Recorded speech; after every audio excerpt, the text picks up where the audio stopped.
The Wasatch Court of Appeal brought down the curtain on an exciting story, the details of which were revealed through a complaint that a woman had filed against a fake guy since 2017, in which she confirmed that he was exploiting her on the grounds that he was chasing the jinn for her and treating her for the epilepsy from which she suffers through legal ruqyah. The story of this woman was narrated in a complaint filed before the public prosecution in 2017 against the jurist and the Labour official, in which she indicated that her ordeal began when he used to come to her house in Casablanca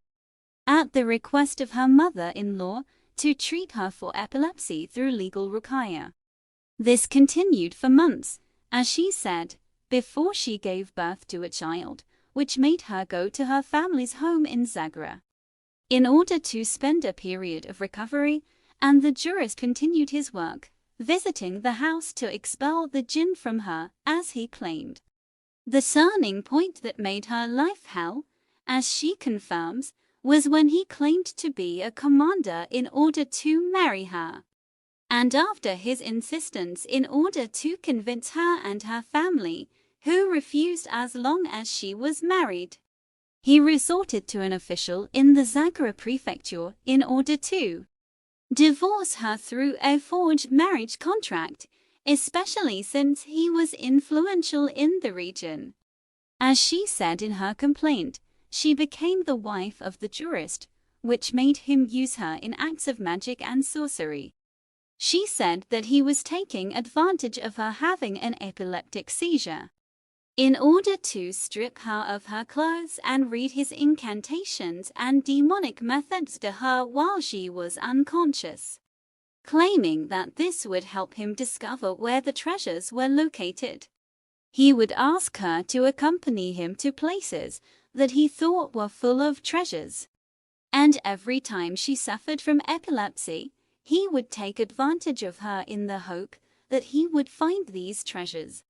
without her knowing what he was doing, as she says in her complaint. She confirmed that these actions were planned by the jurist with this official, along with contractors and other jurists, noting that she did not become aware of what had happened until after discovering the forgery in her marriage contract and witnessing acts of magic in which her child was exploited by extracting blood from his nose. It was decided to file a complaint before the public prosecution to pursue them for exploitation and kidnapping. After the complaint, the Regional Centre of the Royal Gendarmerie opened research and investigations, which resulted in their follow-up in a case of arrest in Wasatch prison on charges of kidnapping and use for sorcery and magic to extract treasures. A detailed investigation was launched against them, and the file was referred to marathon trial sessions.